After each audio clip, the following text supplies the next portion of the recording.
এবার আমরা কথা বলবো এক্সট্রিনজিক বা বহির্জাত বা ভেজালযুক্ত সেমিকন্ডাক্টর নিয়ে। তো আগের ক্লাসের আমরা দেখেছিলাম যে বিশুদ্ধ সেমিকন্ডাক্টরের মেকানিজম, কিভাবে কক্ষ তাপমাত্রায় তড়িৎ পরিবহন না করলেও তাপমাত্রা বৃদ্ধি করার কারণে সে তড়িৎ পরিবহন করতে সক্ষম হচ্ছে। এখন আমরা এই বিশুদ্ধ না অবিশুদ্ধ সেমিকন্ডাক্টর নিয়ে কথা বলবো। তো প্রথমেই মেকানিজমে ঢোকার আগে আপনাদেরকে জানায় রাখা উচিত যে এই বহির্জাত সেমিকন্ডাক্টরকে আবার দুই ভাগে ভাগ করা হয়েছে। একটাকে বলা হয় এন টাইপ আর একটাকে বলা হয় পি টাইপ। তো এন টাইপ, এন শব্দের অর্থ হচ্ছে নেগেটিভ, নেগেটিভ থেকে এসেছে নেগেটিভ টাইপ, আর পি মানে হচ্ছে পজিটিভ টাইপ। ওকে, আর এইটা আমরা তৈরি করব কিভাবে? বিশুদ্ধ সেমিকন্ডাক্টরের মধ্যে ভেজাল মেশানোর মাধ্যমেই এই ধরনের সেমিকন্ডাক্টর তৈরি করা হয়। আর এই যে বিশুদ্ধ সেমিকন্ডাক্টরের মধ্যে যে ভেজাল মিশালাম, এই প্রক্রিয়াটাকে বলা হয় ডোপিং। এই প্রক্রিয়াটাকে কি বলা হবে? ডোপিং, যেটা একটা খুবই গুরুত্বপূর্ণ জ্ঞানমূলকের প্রশ্ন। ডোপিং কি অবশ্যই আমাদেরকে জানতে হবে এবং পড়তে হবে। প্রশ্ন আসতে পারে যে কেন আমরা এই ডোপিংটা করতেছি। সাধারণত বাজারে বা ইন্ডাস্ট্রিতে বিশুদ্ধ সেমিকন্ডাক্টরের চেয়ে ভেজাল সেমিকন্ডাক্টরটাই বেশি ব্যবহার করা হয় সুন্দর বা স্মুথ তড়িৎ পরিবহনের জন্য। তার রিজনটা একটু বলি। আগের ক্লাসে আমরা দেখেছিলাম যে কিভাবে বিশুদ্ধ সেমিকন্ডাক্টরে শুধুমাত্র সিলিকন বা জার্মেনিয়ামই থাকে, অন্য কোনো ভেজাল বা অপদ্রব্য মিশ্রিত থাকে না। এই ধরনের সেমিকন্ডাক্টরের প্রবলেম হচ্ছে যে ইলেকট্রনটা মুক্তভাবে ঘুরতেছিল, সে ইলেকট্রন আবারও একটু পরে কি হইতে পারে? তার হোলে এসে বসে যেতে পারে। এই ইলেকট্রনটা যদি হোলে এসে বসে যায়, তাহলে তো এই ইলেকট্রন আর এই ইলেকট্রন মিলে আবারও পুনরায় কি তৈরি করে ফেলবে? বন্ড গঠন করে ফেলবে। যদি ওরা পুনরায় বন্ড গঠন করে ফেলে, তাহলে কি পুরো কাঠামোতে আর কোনো মুক্ত ইলেকট্রন থাকবে? থাকবে না। অর্থাৎ ওরা তখন তড়িৎ পরিবহন করা বন্ধ করে দিবে। এই জন্যই বিশুদ্ধ সেমিকন্ডাক্টর তড়িৎ পরিবহনের জন্য তেমন সুবিধাজনক না। আর এই কারণেই আমরা হচ্ছে এই বিশুদ্ধ সেমিকন্ডাক্টরে অপদ্রব্য মিশ্রিত করি বা ডোপিং করি, যার মাধ্যমে তড়িৎ প্রবাহটাকে আমরা একটু স্মুথ করি। তো এটা কিভাবে করতে হয় তা জানার আগে কিছু এমসিকিউ টাইপ কথা বলি। তো এন টাইপ সেমিকন্ডাক্টরে আমরা ভেজাল হিসেবে ব্যবহার করি যাদের যোজনী হচ্ছে 5, যোজনী 5 এমন কাউকে আমরা ব্যবহার করব এন টাইপ সেমিকন্ডাক্টরের জন্য। উদাহরণ হিসেবে আমরা কি নিতে পারি? উদাহরণ হিসেবে আমরা নিতে পারি ফসফরাস, এছাড়া আমরা নিতে পারি হচ্ছে আর্সেনিক, এই তো।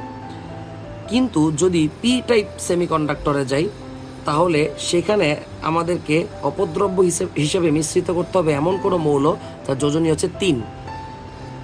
উদাহরণ হিসেবে আমরা নিতে পারি বোরন, অ্যালুমিনিয়াম, অথবা নিতে পারি গ্যালিয়াম।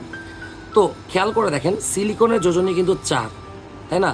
যদি 4-এর চেয়ে বেশি হাতযুক্ত অপদ্রব্য মিশ্রিত করি, তাহলে এটা হবে এন টাইপ। যদি 4-এর চেয়ে কম যোজনী বিশিষ্ট অপদ্রব্য মিশ্রিত করি, সেটাকে আমরা বলবো হচ্ছে পি টাইপ। এখন আমরা এন টাইপ সেমিকন্ডাক্টর নিয়ে কথা বলতে যাচ্ছি। তো একটু খেয়াল করে দেখেন, এখানে সব জায়গায় সিলিকন আছে, কিন্তু সেন্টারে আমি সিলিকনের পরিবর্তে কি বসাইছি? ফসফরাস। তো এইটাকেই বলা হয় হচ্ছে ডোপিং। সিলিকনের পরিবর্তে আমি একটা অপদ্রব্য মিশাইলাম, এই প্রক্রিয়াটাকে বলা হয় ডোপিং। আর ফসফরাসের যোজনী যেহেতু 5, তার মানে এই সেমিকন্ডাক্টরকে বলবো এন টাইপ সেমিকন্ডাক্টর। এখন কেন এটা বিশুদ্ধ সেমিকন্ডাক্টরের চেয়ে খুব স্মুথলি তড়িৎ পরিবহন করতে পারবে? তো আমরা জানি ফসফরাসের যোজনী যেহেতু 5, কিন্তু বন্ধন গঠন করছে কয়টা? 4টা। তার মানে ওর শেষ কক্ষপথের যে 5টা ইলেকট্রন, তার মধ্যে 4টা ইলেকট্রনই বন্ধন গঠন করে ফেলেছে, কিন্তু একটা ইলেকট্রন কিন্তু এখনও বন্ধন গঠন করেনি। অর্থাৎ ওই ইলেকট্রনটাই কি অবস্থায় আছে? মুক্ত অবস্থায় আছে। তার মানে এইখানে কক্ষ তাপমাত্রাতে সে কি তড়িৎ পরিবহন করতে পারবে, তাপমাত্রা বৃদ্ধি করার প্রয়োজন নাই। বিশুদ্ধ সেমিকন্ডাক্টরে তাপমাত্রা বৃদ্ধি করে আমাকে বন্ধন ভেঙে ইলেকট্রনকে মুক্ত করতে হয়েছিল, কিন্তু এখানে অলরেডি আগে থেকেই ফসফরাসের একটা ইলেকট্রন মুক্ত অবস্থায় আছে। এই ইলেকট্রন এখন পুরো কাঠামো জুড়ে ঘোরাঘুরি করতে পারবে। যেমন এখান থেকে যদি ইলেকট্রনটা এই সিলিকনের কাছে চলে আসে, তাহলে এই সিলিকনটাকে নেগেটিভ চার্জে চার্জিত হয়ে যাবে। কিন্তু আমরা আগে ক্লাসে কি বলেছিলাম? এখান থেকে ইলেকট্রন চলে গেলে ও কি পজিটিভ চার্জে চার্জিত হয়ে যাবে, কিন্তু ফসফরাস। কিন্তু পজিটিভ চার্জ না দিয়ে সেটাকে আমরা কীভাবে প্রকাশ করি? এভাবে হোল দিয়ে প্রকাশ করব। হোল অর্থাৎ ফাঁকা স্থান। তাহলে ফসফরাসে একটা হোল বা ফাঁকা স্থান আছে, কিন্তু অন্যদিকে এই ইলেকট্রনটা কিন্তু পুরা কাঠামো জুড়ে ঘোরাঘুরি করতেছে। এখান থেকে সে আবার এখানে চলে আসতে পারবে, এখান থেকে সে আবার এখানে চলে আসতে পারবে। এই যে পুরা কাঠামো জুড়ে ইলেকট্রন ঘোরাঘুরি করতে পারতেছে, তো তার মানে কি এই পুরা কাঠামোটা তড়িৎ পরিবহন করতে পারতেছে। ও যদি ঘুরে ফিরে আবার ওর হোলেও চলে আসে তাতেও কোনো সমস্যা নেই, কারণ হোলে চলে আসলেও ফসফরাসের তো 5টা ইলেকট্রনের মধ্যে 4টা দিয়ে তো বন্ধন গঠন করেই ফেলেছে, এটা তো একটা এক্সট্রা ইলেকট্রন, এ সবসময় মুক্ত অবস্থাতেই থাকবে। আর এইটাকে আমরা এন টাইপ সেমিকন্ডাক্টর কেন বলি, যেহেতু পুরা কাঠামো জুড়ে ইলেকট্রন মানে নেগেটিভ চার্জ ঘোরাঘুরি করতেছে, তাই এইটাকে বলা হয় এন টাইপ সেমিকন্ডাক্টর। তার মানে পি টাইপ পড়তে গেলে কম্প্যারিজন যখন করব তখন আপনি বুঝবেন কেন এটা এন টাইপ, কেন এটাকে পি টাইপ বলতেছি, তার জন্য একটু অপেক্ষা করতে হবে। এখন আমরা একটা পি টাইপ সেমিকন্ডাক্টর দেখব। আপনি দেখতে পাচ্ছেন এখানেও সিলিকন আছে, বাট মাঝখানে সিলিকনের পরিবর্তে আমি একটা অপদ্রব্য মিশ্রিত করেছি। এই প্রক্রিয়াটাকে বলা হয় ডোপিং। কিন্তু এবার আমি যে মৌলটা ব্যবহার করেছি তার যোজনী হচ্ছে 3, অর্থাৎ এটা একটা পি টাইপ সেমিকন্ডাক্টর। তো অ্যালুমিনিয়ামে যোজনী 3 বলে ও 3 পাশে 3টা অ্যালুমিনিয়ামের সাথে বন্ড গঠন করেছে। লস খেয়ে গেছে এই সিলিকনটা। এই সিলিকনে তো 4 হাত, তার মধ্যে 3টা দিয়ে সে বন্ড গঠন করতে পেরেছে, আরেকটা ইলেকট্রন এখন মুক্ত অবস্থায় আছে। ওকে, তো এখন এই যে পি টাইপ সেমিকন্ডাক্টর, এইখানেও আমার তাপমাত্রা প্রয়োগ করার প্রয়োজন হবে। আমি যদি তাপমাত্রাটা বৃদ্ধি করি পি টাইপ সেমিকন্ডাক্টরে, তাহলে কি হবে, তাহলে যে কোনো 2টা সিলিকনের মধ্যে বন্ধনটা কি হবে, ভেঙে যাবে। আর বন্ধন ভেঙে গেলে এইখানকার ইলেকট্রন আর এইখানকার ইলেকট্রন কি হয়ে যাবে, মুক্ত হয়ে যাবে। এইবার এই ইলেকট্রনটা যদি ঘুরে অ্যালুমিনিয়ামের কাছে চলে আসে, তাহলে অ্যালুমিনিয়াম আর এই সিলিকন মিলে একটা বন্ধন গঠন করতে পারবে।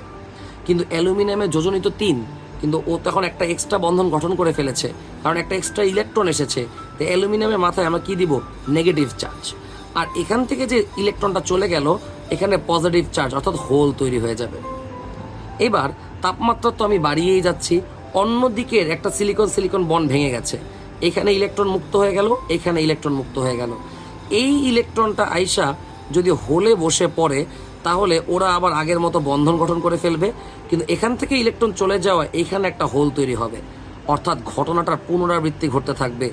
এই সিলিকন বন্ধনও ভাঙতে পারে, এইটাও ইলেকট্রন মুক্ত হয়ে যেতে পারে, এই ইলেকট্রনটাও এখানে এসে বসতে পারে হোলটা পূর্ণ হয়ে গেলে ওরা বন্ধন গঠন করে ফেলবে, আর এইখানে আবার একটা হোল তৈরি হবে।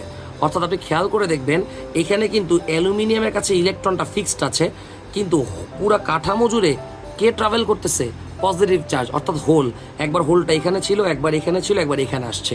তাই এই সেমিকন্ডাক্টরকে আমরা বলা হয় হোল টাইপ বা পি টাইপ বা পজিটিভ টাইপ সেমিকন্ডাক্টর। তাহলে আমি যদি দুটার মধ্যে পার্থক্য করি, পার্থক্য কি আসতেছে, এইখানে হোলটা ফিক্স ছিল, পুরা কাঠামো জুড়ে ইলেকট্রন ঘুরতেছে, আর এখানে ইলেকট্রন ফিক্সড আছে, পুরা কাঠামো জুড়ে হোল ঘুরতেছে।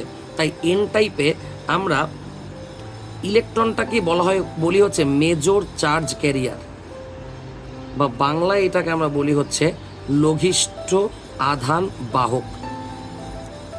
আর পি টাইপের ক্ষেত্রে পুরো কাঠামো জুড়ে হোল ঘুরতেছে, এটাকে এখানে হোলকে বলা হয় মেজর চার্জ ক্যারিয়ার, বা বাংলায় এটাকে আমরা বলি হচ্ছে লঘিষ্ঠ, মেজর মানে তো বড়, তাই না, তাহলে গরিষ্ঠ আধান বাহক।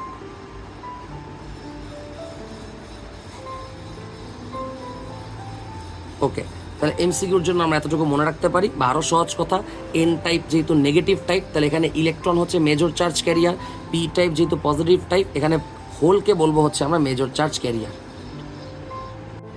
এখন আপনাকে যদি প্রশ্ন করা হয় তাহলে স্মুথ কারেন্ট ফ্লো এর জন্য কোন সেমিকন্ডাক্টরকে আপনি বেশি প্রেফার করবেন, ডেফিনেটলি অ্যান্সার আসবে এন টাইপ সেমিকন্ডাক্টর।